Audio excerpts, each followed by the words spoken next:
You're listening to theoutdoorstation.co.uk. First of all, minimum wage. Maximum fun. Backpackinglight.co.uk. The UK's first outdoor podcasting show. Hello and welcome back to another podcast sponsored by backpackinglight.co.uk. Well, a few weeks ago, you'll remember I interviewed three people from the four-man team. That's Steve Perry, Andrew Wilkinson, Lorraine McCall and Dan Bailey, who were heading out to Africa to do the Three Peaks Africa, the ultimate Three Peaks challenge in aid of comic relief. Well, of course, comic relief is looming. They're now back in time for the show. So I caught up with Steve, who's suffering from two things, a little bit of jet lag and also having to go straight back to work on nights, to find out if the trip was a great success. It was a great success, yeah. It was a lot more difficult than we thought it was going to be. It was very tiring as well, but we've done it now and we're back home. Fantastic, fantastic. So will you say tougher than you thought it was going to be? In what way? The actual climbing or the temperature range or what? The thing we found the most difficult was once we come down off the mountain, and we were really tired, instead of being able to book in somewhere nice, have a shower and things like that, we just had to get straight on a bus to the next country, which usually involved like a 16-hour bus ride, and it was just really tiring. So you didn't have I thought you had some sort of guys, or that was only in a couple of places you had a support crew, wasn't it? We never had any support crew at all. There was just the four of us out there all the time. The other people we had helping us was a guy called Leo, who's the head of the Mount Kenya Climbing Club, and he sorted a few buses out and things like that for us, but apart from him, that was all we had out there. Blimey. So you must have, as you say, come off the mountains pretty tired, and literally just standing by a bus stop waiting for the next one, or going to a sort of a coach shop or something? What we was doing was, like for example, when we came down from the Ruwenzori, we had to arrange with the trekking company who had taken us up there, because obviously you have to use trekking companies on these mountains. They arranged a bus to take us back into the nearest town, which would then, we would then catch a bus which was 6 hours to Kampala, then we would get to Kampala, and then we'd catch a 12-hour bus to Nairobi, then we'd do Mount Kenya, and then it was a bus to Tanzania, and it was just non-stop like that the whole of the trip. And of course those buses aren't comfortable for stretching out in a bit of luxury, are they? Well, I can give you a typical example. First of all, we got on one of the buses in Kampala.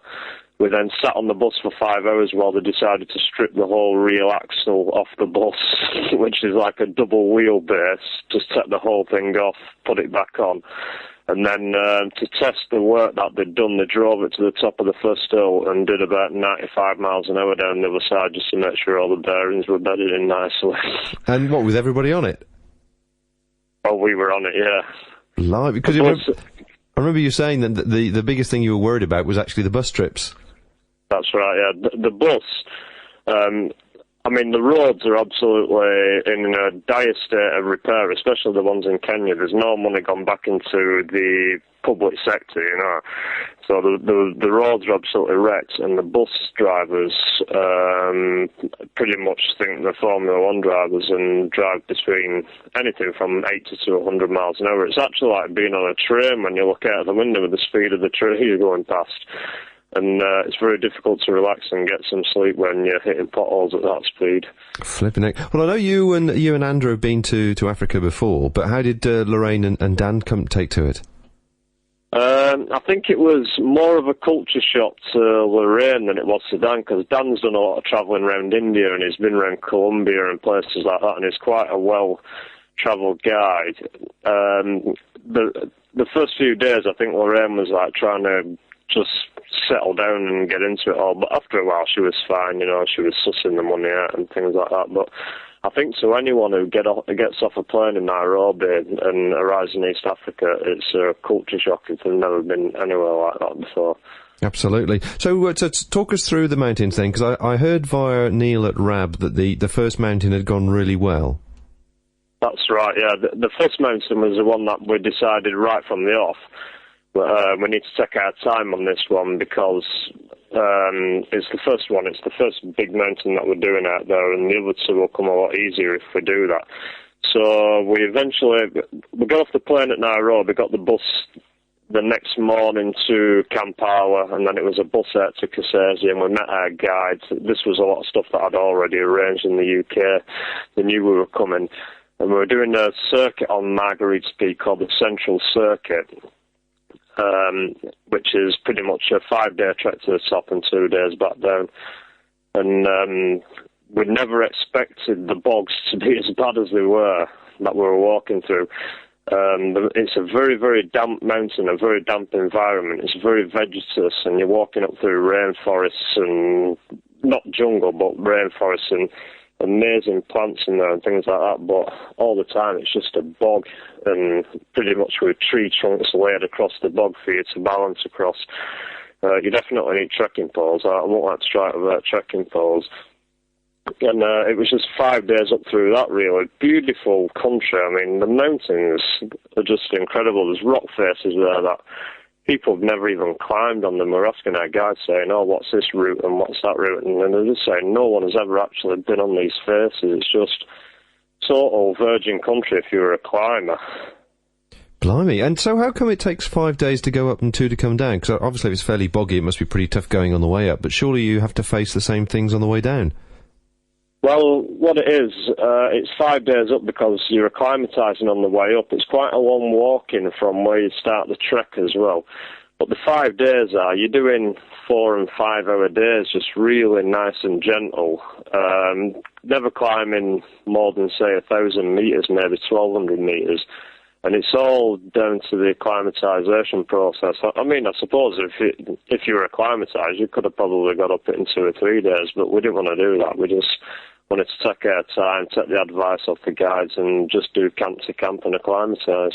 And how did everybody fare on those first few days, getting used to the altitude again? It was all okay. Some people had headaches at certain times, and some people didn't. I think Andrew really acclimatised well. I don't think he ever seemed to have an headache at all, unless he was just saying that. I certainly had an headache when we started getting around 14,000 feet, but after that, after we got to the very last camp, I felt fine as well. It just affects different people in different ways. Just got to get plenty of liquid down you and get plenty of sleep, but overall, we were all pretty much okay. And the camps that you were going to, were you actually taking your camping gear, or were they sort of established huts? We took camping gear with us, and a few of the times we did camp out, but they were established huts and they were very good, so a lot of the time we stopped in them, especially if it looked like it might rain and we didn't want to get the camping gear soaked through and things like that. We stopped in the huts, but a couple of nights I stopped in the tent and enjoyed it. Excellent. So you get down from the first mountain then. What did you learn from the first mountain and sort of getting in tune with your climbing companions and the weather and obviously the surroundings and the gear and so on? Is there something that you learned pretty quickly on that first mountain to apply to the others? Yeah, we learned that you can never be 100% trusting with climbing guides when it gets to the technical part of the climbing on mountains. We pretty much got them up the mountain when it got to the rope work.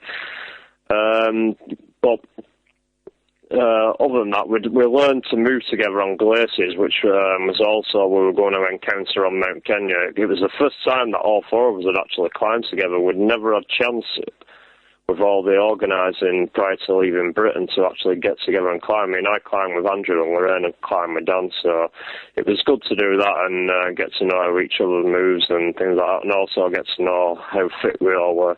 And we were all pretty on a even keel as far as fitness is concerned. We're moving up the mountain at the same rate, so I'm just learning in general about each other and all getting along and things like that. So after the first one, we were ready for the next two, definitely. So these tough northerners weren't leaving these soft southerners behind then?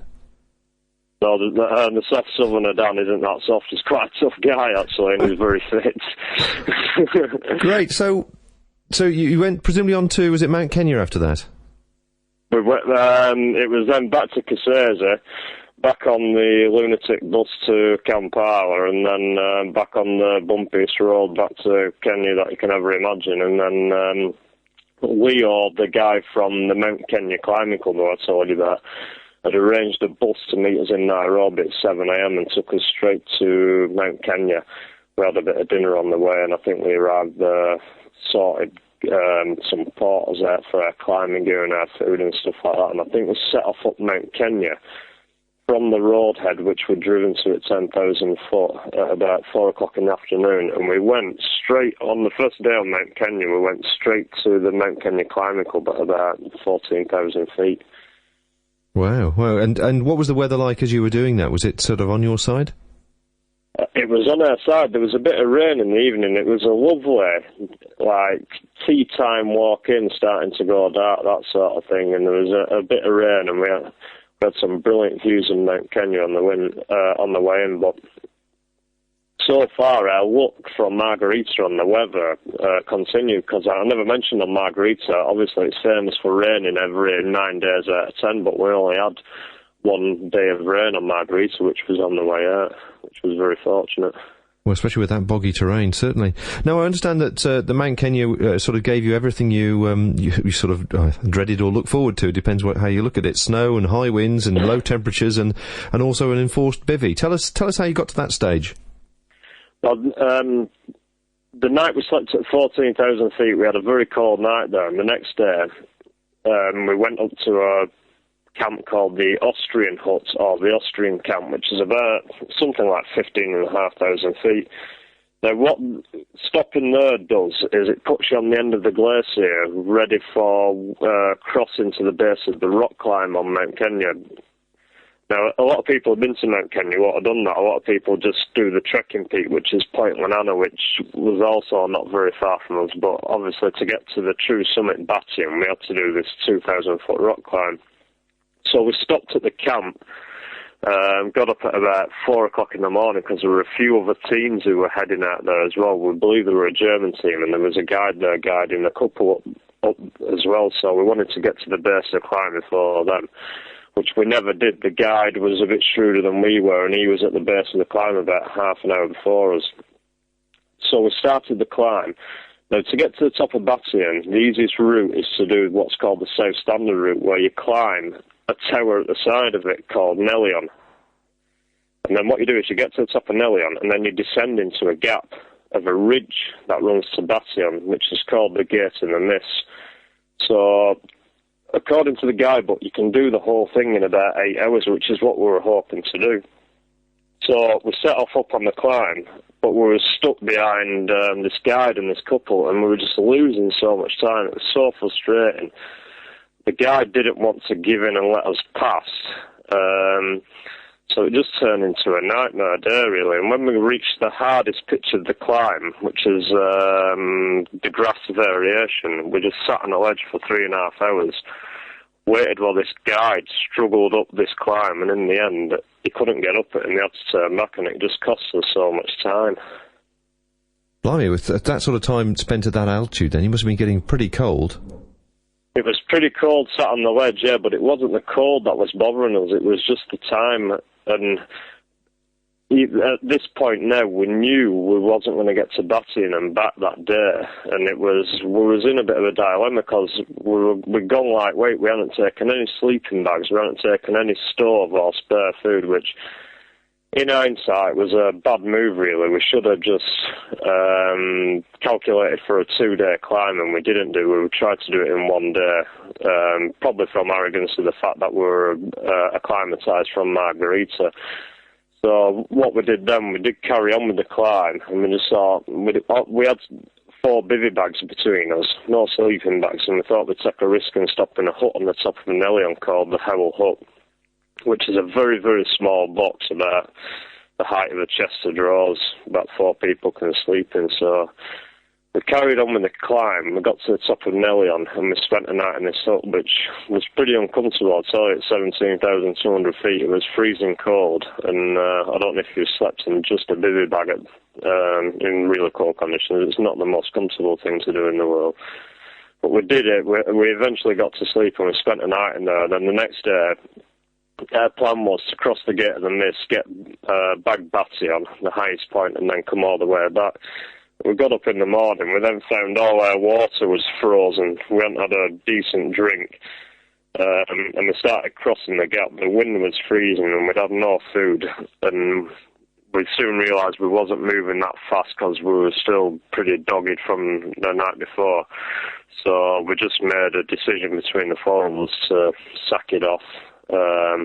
It was the right move to make. I think if we'd have carried on to Batillon, we would have had another night in the hut, and I think 2 nights with no warm food and no sleeping bags might have been getting a bit dangerous. So we sacked it off and settled for Nelion of the summit of Mount Kenya, which is 11 metres lower than Batillon, which is bugger all when you're talking about 17,000 feet. So yeah.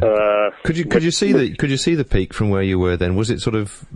It's 150 metres in a straight line across from Nelion. Yeah. You can't tell any difference in the height. They're very similar in height. I mean, it's just 11 metres difference. And like the Leo at the Mount Kenya Climbing Club said, if Nelion is good enough for the Kenyan flag of independence, I'm sure it's good enough for Comet Relief. So we settled for that and came down. We had an epic descent coming down we were very dehydrated, we were very tired and we were very hungry, and it's quite scary coming down there, abseiling down on bolts and things like that, you know, but eventually we got down and had the best drink of water I've ever had in my life, I think, at the bottom. Yeah, blimey, I'd say I guess you had your own red nose, you didn't need any special effects? We didn't, no. So that's a pretty epic trip. I'm glad you survived that okay, but it sounds like that would be that's one particular memory that the four of you are going to share for a very long time. Yeah, I mean, we was okay on the first night. It was very cold, but I think it'd have been a silly move to spend another night out there. I mean, there's no real rescue teams, bar for porters and things like that in places like Mount Kenya. And also, one of the main things that helps acclimatisation is drinking water, and we hadn't drunk any water for 24 hours, so if we'd have spent another night in that hut with no water and anyone suddenly started feeling ill with altitude sickness, it would have been damn near impossible to have got them down in the middle of the night, so it just wasn't a risk worth taking. And at the end of the day, we're out there enjoying ourselves and raising money for a happy charity, which is Comet Relief, so there were no point in risking anybody's life out there. No, it wouldn't have been very good PR if you'd stayed there forever, would it, really? No, we can always go back and climb back in another time, you know? Yeah, definitely. Just as a quick aside there, how do you find crossing a glacier compares to traversing in winter in Scotland? Describe it to people. Well, obviously with a glacier, which is constantly moving and breaking apart, you obviously have these massive crevasses which are very, very deep. Now, you don't get that sort of thing in Scotland because there's never snow there long enough to form into the glacier. I mean, it's only there for a few weeks and then it disappears. So it's just one of those things where you move ropes up together, and if anyone drops in, the other people get down and arrest their fall. And you didn't have any experiences like that? No, we didn't know. There were quite a few crevasses though, surprisingly, especially on Margarita Peak, the first one. But no, we were generally careful and just looking out for each other and things like that. So when you abseiled down from that peak, then did you find that the guides were leading up the next party, sort of thing, up to that particular? Is it that popular a climb? No, apparently Batillon, the highest point, only has 40 ascents every year, which is probably less than some of the major Himalayan peaks. Nelion, the one that we climbed, is a bit more popular, but people don't generally push on and cross the gate to Batillon as much as they climb Nelion. But the next day, there was nobody climbing Nelion as far as we knew. There was no one on it at all. It was just a bit of bad luck that there were quite a few people on it when we did it. And so, did you manage to recover fairly quickly when you got to the bottom of the climb and get across the glacier to get back down to the vehicle? Well, when we came down, we didn't recross the glacier. The porters that we had who had all our camping gear and that, we arranged to meet those back down at the MKC hut, the Mount Kenya Climbing Club hut.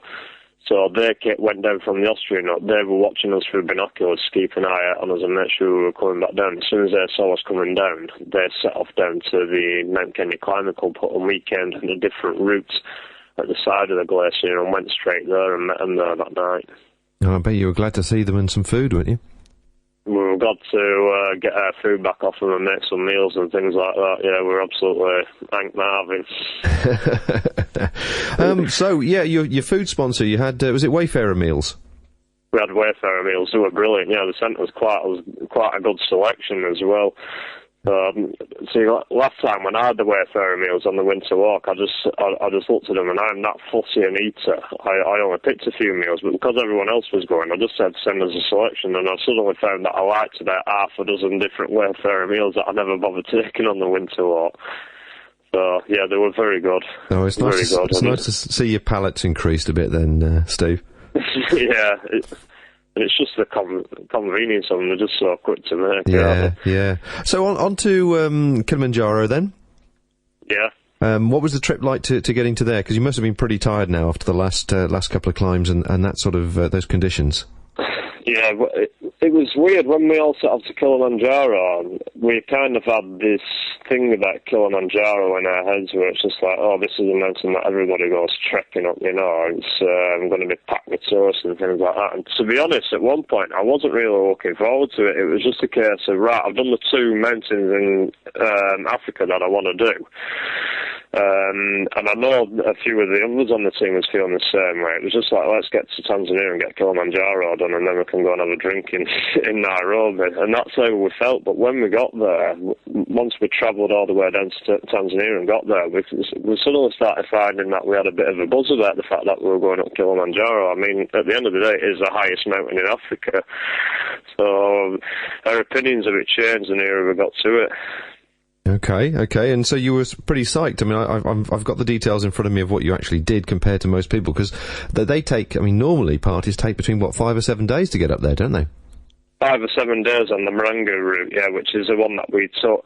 Now, the reason we did the Marangu route was I'd arranged with this company based in Arusha to take us up there in return for we giving some publicity in the UK about the fact that they was taking us up there and all that. So we had a bit of a good deal going, and they sorted us out with a guide, which once again you have to take. You can't go, you're not allowed on the mountain without a guide. So they give us a lift to the base of the mountain and all that, and they said go up the Marangu route. The huts are all there and everything. It's just the most convenient route. And it takes between 5 to 7 days, like you say. Now, we sat in the office with them and said to them, we just haven't got that time. I mean, I think it was Tuesday or something like that when we arrived there, and we didn't have that time. We were coming home on Sunday. So we proposed to them, looking at the maps and that in the office, that we would have a bash at getting up and down it in 3 days, which they weren't happy about at first. But once we explained to them that we'd been up Margarita and Mount Kenya and all that, they agreed to do that with us, or they said they agreed to try and do it for us, but they never thought we'd actually do it. So we arrived at Kilimanjaro and had a shot at doing it in 3 days. So how did you do it? Literally in what, 53 hours I've got here. So did you dump all your gear and go uber lightweight, or what did you do? We ditched a lot of gear. We took food I think we took an extra day's food, so we're only carrying 4 days' food. And I think a lot of it wasn't the fact of the stuff that we ditched and things like that. It was just that we was really fit and we was really acclimatised. So what we did on the first day, we did 2 days of the trek in 1 day, straight up to Harumbu Hut. And then the next day, we did another 2 days in one trek, and we went to Kibo Hut, and we arrived there at about dinner time that day. We did it in like 2 or 3 hours in the morning. We sat in that hut, had a sleep, and then the guy came in and said, everybody's going to climb Kibo tonight, which is the highest point on Kilimanjaro, Uhuru Peak. They're going to climb it at midnight. Now he says, you don't need to set off that early, because if you set off at midnight because you're so acclimatised, you'll miss the sunrise, you'll be there too early. So we decided to let everyone go at midnight, and we left at about 1:30. And you could just see this amazing line of lights going up the mountain, head torches, which was really impressive to see. And it was also a full moon, so it was very light, and we set off an hour and a half, everyone, passed everybody on the climb, got to the top first, and just couldn't believe it on the top when you see the sunrise. It's just incredible. You understand why people go up and do it at that time. just see this massive liquid ball of red coming over the horizon. It just lights all the glacier up orange and red. It's just incredible. But the one thing I was surprised at was the temperature. I don't think I've ever been as cold ever on a mountain as I was on the top of there. It was -20 with a 40-mile-an-hour wind. Oof. It was just incredibly cold, and we had to sit behind this rock for about 10 minutes. I mean, the guide did really well in pacing us to get us there for that time, because we were all trying to go past the guide all the time, but he would just like, stay back, otherwise we'll be there too early, so we stuck at his pace. We sat behind this rock for about 10 minutes, almost freezing to death waiting for the sun to come up, but it was worth it in the end, and it was such a brilliant feeling to get to the top. Wow. What's so that temperature then, with the gear that you had? Tell me what you were wearing at that temperature. We were wearing the vaporised kit by Ravel. We actually had smart wool on underneath, smart wool base layers, and we had the vaporised kit for our mid layer. Then we had an Alpine Latoc jacket, which is like the Strip-Tape lighter version of the Latoc, and Alpine pants. But we also stuck a neutrino wrapped down vest underneath, which we really needed at those sort of temperatures. So once you're in the wind and things like that, you didn't feel the wind. It was just when you were sat there in the cold, you definitely felt the cold. I think you'd have felt the cold no matter what you had on at that sort of temperature. Yeah, definitely. But we were definitely better off than some of the people who were up there. I mean, some of the people were just shaking like leaves in that sort of temperature. And I presume, I mean, were they tourist climbers, that the sort of some of the people up there? There were a lot of tourist climbers there, yeah, and it was amazing, the volumes and numbers of people who were being turned back and walking back down with guides. I mean, it costs a heck of a lot of money to go up that mountain, and to be turned back must be quite disappointing after you shelled out so much cash. Wow. I remember you saying at the very beginning there, and Lorraine was saying that you were taking a video camera with you and hoping to capture the adventure, as it were. How did that all work out? Did you actually manage to do much filming, and are we going to see something from this? You're not going to see anything probably, Bob, because my video camera packed up on first mountain and Lorraine's packed up on the second mountain. Oh, what a shame. I know. We had stacks of videotapes and all that, and my video camera packed up, and then right at the very end it started working again, but by that time I didn't have my charger with me. I'd left my charger in Nairobi, so it just all went a bit pear-shaped. Upside down. You know. Oh, dear. It was a bit of a nightmare, yeah. So, and also, the other thing what you find is it's just so difficult filming when you're in very cold temperatures and things like that. It's just, who wants to be the person who wants to go in my pack and get the video camera and do some filming, and you never get any volunteers for it. Well, I did wonder when you mentioned it that you were doing that or hoping to do that. I mean, the actual practicalities of it are well, I was thinking with 4 people you might manage it, but it sounds like the speed you were moving and the temperatures involved, it actually would have been a pretty tricky thing to do. Yeah. Well, it was just one of those things. I think we definitely would have done some filming on the top of Kilimanjaro, because there were a lot of people who wanted filming on the top, you know, things like newspapers and things like that for the website, and we really wanted to do it, but we just didn't have, everything just packed up by then, and we're unable to do it. Yeah, shame. You got some pictures though, I take it? We've got plenty of photographs, yeah. I think I took about 250 pictures, and I think Lorraine and Dan probably did the same, so we've got stacks of photographs to go out, yeah. Brilliant.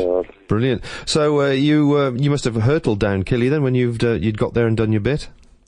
We got to the top of Killy at 6 o'clock in the morning, and I think we was back down at the camp gates about 4 o'clock in the afternoon. It was our guide's fastest ever ascent of Kilimanjaro in like 20 years working on it, so he was quite impressed. Oh, well done. Good for you. Good for you. And after all that, those 3 trips and obviously pushing yourself that hard, I take it all the equipment and all the sponsors and everybody, you know, you got maximum use out of everything?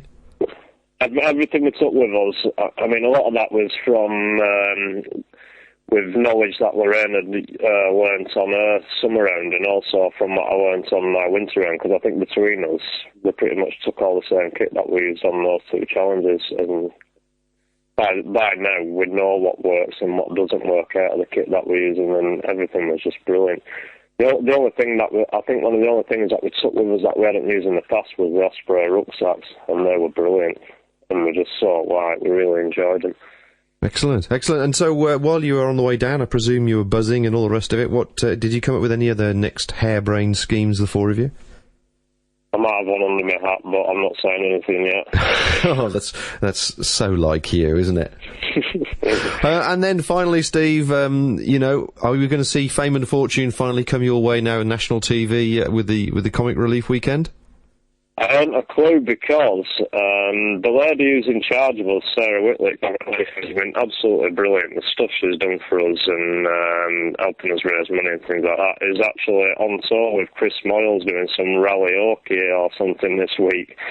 And she's not back in the office till Thursday, but I have had an email off her saying she'll be in touch then. So you never know, we might be on telly on Friday night or we might not be. I might have to just stick with outdoor show up there in the morning. Right, okay, well I'll make sure I've got a bottle of Northern beer sitting by the telly just in case you suddenly appear. Right. Well, Steve, you, Andrew, Lorraine and Dan, congratulations to all of you. A fantastic achievement. The Ultimate Three Peaks Challenge. What a great T-shirt that's going to make. And I look forward to talking to you when you get some more meat on your next harebrained scheme. Thank you, Bob. Cheers very much. My thanks there go to Steve for taking the time to fit in that exclusive interview for us here at Backpacking Light. And of course, they are still raising money for Three Peaks Africa. So you can go to their website, which is www.3peaksafrica.co.uk and make a small contribution for this weekend, should you so desire. And I think that result deserves the greatest celebration and the greatest respect from us all. So fair play to you, and we're looking forward to seeing the photographs and more details of the trip very soon. I think a mention needs to be given to their sponsors as well for supporting such a good event, and they are Rab, Extremities, Terra Nova, Berghaus, Pacer Poles, Wayfarer, Smart Wool, Osprey, Superfeet, Corries Solicitors, and James Kalili and Co. Thanks everybody for listening and tuning into the show. More coming soon from us. Until then, bye for now. Backpackinglight.co.uk. Go lighter, go faster, go further. This sponsored programme is produced and hosted by theoutdoorstation.co.uk.